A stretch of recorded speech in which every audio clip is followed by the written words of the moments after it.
Comics.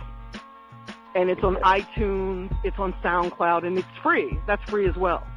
And then, of course, there's my blog, which is Industry Report, and that's just articles. And I try to tie the articles into the videos. Like, I try to be as complete as possible. But there are some videos that don't have articles, and there's some articles that don't have videos. So if you like to read, the blog is a great place to go to get up-to-the-date information. Okay. Get them from all angles. Get it from all. Yeah. Now you put your. We know that you wrote the book How to Get a Record Deal. And you put that back out. You now have it on audiobook with the Rick the Ruler. How about that? Isn't that cool? And he volunteered to do that. Wow, that's dope. I wrote the book in 2011, in September of 2011. I put it out. And then in March, I updated it so that it would be a little bit more current. And he happened to he's my friend, but he happened to read the updated version. And he called me and he said, you know, Wendy, our community doesn't like to read. And I'm like, well, they're going to have to fucking learn how to read. And he's like, no. I have a better idea. And he said, why don't we shoot a video about how to get a record deal? And I'm like, Rick, you're in New York, I'm in Atlanta. It just doesn't make sense to shoot a video. It's going to cost us a fortune to do it. He's like, okay. What about an audiobook? And I'm like, you know what? I love that because I listen to audiobooks. Yeah, whenever I'm driving, I've got audiobooks playing. So I'm like, wow, why didn't I think of that? That's fucking brilliant. Yeah. So it took him about 3 months because his schedule's a little bit nuts. And he sent me the audiobook. And I'm like, this is fabulous. Wow. Go get that audiobook. Go get that audiobook, y'all. Exactly. Slick Rick the Ruler. Did it. A legend. Yeah, so that's awesome. So honored. Hey, Wendy, how important is, also, we try to tell the artists, me and QueFourFive here at Ground Up Radio, we trying to explain to the artists to learn about publishing. Yes. How important is that to How important it is it? Very. Publishing is the ownership of the music. So if you don't have control over your ownership, then you can't really do anything with it. Whoever owns the music is the one who decides where it can come out, whether it's going to be in commercials, whether it can be in video games, whether it's placed in a movie or a TV show, and you get paid for that. Publishing is like real estate. You can sell it, you can rent it, but you should never give it away. If you owned a plot of land, you're never going to say, hey, Wendy, here's some free land, take it. You're going to always either sell it or rent it. Right. Exactly. Same as like copyrights as well, right?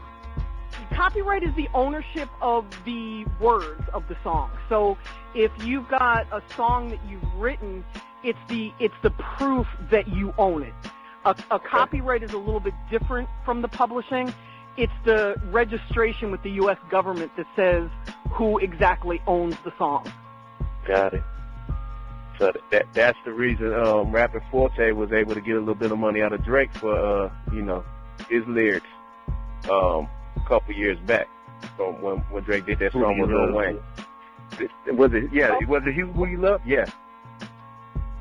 Interesting. Drake also quoted Trinidad James in a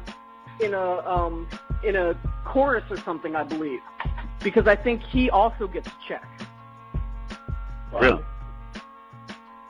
Okay. Just for quoting I can't remember what song it is, but I know that Trinidad James owns a piece of it. Wow. Maybe it's not Drake. But regardless of whoever it is, their paperwork is important. Exactly. The paperwork is important. That publishing is very, very important. Oh my God. Wendy, in your opinion, now you've been doing this for over 25 years. You've been a fan of hip hop longer than that. So you've seen the trends. You've seen how rap is Some people saying it's getting worse. Some people saying it's growing. What, in your opinion? They say every generation says rap is ruined, rap is destroyed. You know, I was telling a friend today who was complaining about Lil Yachty. I was laughing, and he's like, "Why are you laughing?" And I said, "Because everything you just said about Lil Yachty is what they used to say to me about Master P. Like my little circle of purists, after I did Master P's deal, were not proud of me." Oh, really? They were like, "Yo, how could you do that? Like, he's garbage. He can't rap. He's ruining hip-hop. Oh, my God, you ruined hip-hop." You know, and I laughed. Like, after I did his deal, I sent a press release to The Source because I was so proud to be part of that deal. And the editor at the time called me and was like, "Wendy, I'm sorry, I can't print this." I'm like, "What do you mean you can't print this?" Like, I don't think Master P's ever going to blow up. I don't think he's really going to ever be something. I'm like, dude, he is huge in the Bay Area. Yeah. Well, we're just going to have to wait and see because, you know, I don't know. I'm really not feeling him. I'm like, all right. 2 months later, I get a call saying, "Okay, we're ready to write that article." That is crazy.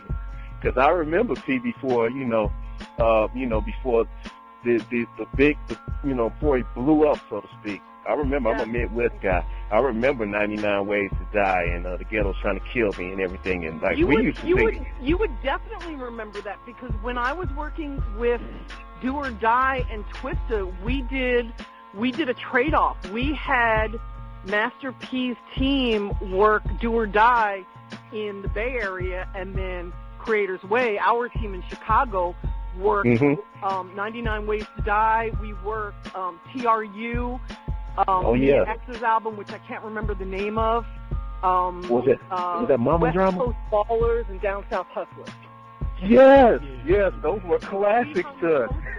We hung the posters, and you know, for like the rest of Master P's career, I always laugh because I'll see him in interviews say, "Yeah, Chicago was my second biggest market," and whenever I see that, I'm like, "Yeah, damn right."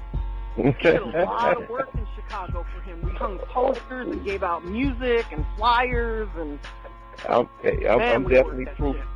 I'm definitely proof of that because I remember being a young kid, young guy back then, and me and my guys, we riding out. Everything was P, play that West Coast Bad Boys, play this, play that. Everything you just named, we came up off of that stuff. So exactly. That's amazing. That's amazing to hear that you were a part of that. Yeah. But we worked hard, and our street team was huge in Chicago. Well, I want to say thanks. Chicago's so broken up into different, the world calls them gangs. I call them organizations. The city's so broken up into different organizations that we couldn't just go anywhere and work. So we had to make sure that we had somebody from every neighborhood working their own neighborhood. So we had a street team of like hundreds of people working Do or Die and Twista. And of course, we traded out the shit with No Limit. Wow. Street teams. Do you feel that street teams are still important nowadays, or does the internet? I still use them for trouble. Okay. You gotta have the streets. You can't just have the internet. You've got to have the streets. You still need people in the barbershop talking about your artist, and you still need kids in high school and college students. And the internet is wonderful because you can spread shit worldwide, but you can't just have the internet. If I only work an artist on the internet and I do a live show, I'll have like 20 people in the venue. But if I do the streets and the internet, I can have 500 to 1,000 people in the venue. Makes sense. So I look at the internet like it's another market. So like with Trouble, we worked all of Georgia, all of Alabama, northern Florida, North Carolina, and South Carolina, and the internet. Got it. So to me, it's just it's another market. But we didn't work the internet and then South Carolina, North Carolina. Like the streets were very, very important to us. Got it. And his buzz reflects that. Oh yeah, indeed. I definitely I hear his songs. I know that song he has with Young Thug. I was hearing it a lot this past year. Yeah. I was hearing it a lot. Yeah. I remember seeing Trouble. I remember seeing Trouble. it's good to see success like that, because I remember seeing Trouble before with Alley Boy on the before I worked with on him. the He was yeah really, with he was really struggling, but he had bussin'. He was really bubbling, but they couldn't get him to the next level. mm-hmm. Like Okay. they built him big in Atlanta, but once you Right. left Atlanta, it was really all about Alley Boy. Mm. Okay. Wow. Okay. Okay. Oh. Oh. So Wendy, you got it. You got the internet on smash with all of your. I think you mentioned some of your sites, but I think you still got a few more that we didn't even touch on. Like the one. What's the one that I think maybe it just launched? The Slaves. Is it Slaves No More? Is that what it was called, or am I saying it wrong? Yeah, Slaves No More hasn't launched yet. Slaves No More is, it's going to be an educational website. It's going to be like an organized version of what I'm doing with YouTube, only it goes deeper.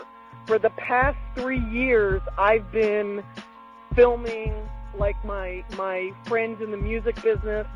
Like I've got like a 3-hour interview with Travis from Strange Music. Travis is Tech Nine's partner. Yeah, Travis O'Gwen. Yeah. Travis gave us so much game in that interview that I've been able to break that down into like 9 different sections to help educate people on how to start a label. It's really amazing. So what I'm doing is putting them together like in a cohesive form so that you can start at number 1, like unit number 1, and you can go all the way to unit number 52. And you can do this over a 1-year period. So you can go in and you can learn as much as you can about the music industry, but it's really in depth. It's not like on YouTube, if I go longer than 10 minutes, I lose people. And I can see from my statistics, like after about 8 to 10 minutes, people kind of drop off. So if I do a video and it's 17 minutes long, it's like they're missing half of the jewels. So what I've done is I'm building a website, and it's going to be videos, it's going to be PDFs, it's going to be text files, audio. It's all different kinds of ways to receive information in depth about a different topic. Okay. So instead of 8 minutes on how to choose a manager, it's going to be a good, 3 hours of research on how to find a manager. Okay. That's necessary. That's definitely necessary, especially with the new generation. Everything is all digital with them. They can Exactly. Yeah. Exactly. But I also want to get them used to reading. The videos are great, but you can't make a video out of a contract. There's still things that you have to read, and I need for our community to get comfortable with reading so that things aren't hidden from them. Okay. And then with that site, there's going to be a fee. It's probably going to be something like $5 or $6 a month to join. I want it to be like the price of a magazine, but I want there to be some commitment, because I've noticed that even with giving out the free information, because it's free, a lot of people are like, yeah, whatever, how much value can it have? It's free. Right. So I want artists to get used to paying something. I don't want to kill them over it, but I want them to get used to $5 a month or whatever. Yeah, investing in themselves. Exactly. I think it's like the price of a magazine or the price of a Happy Meal.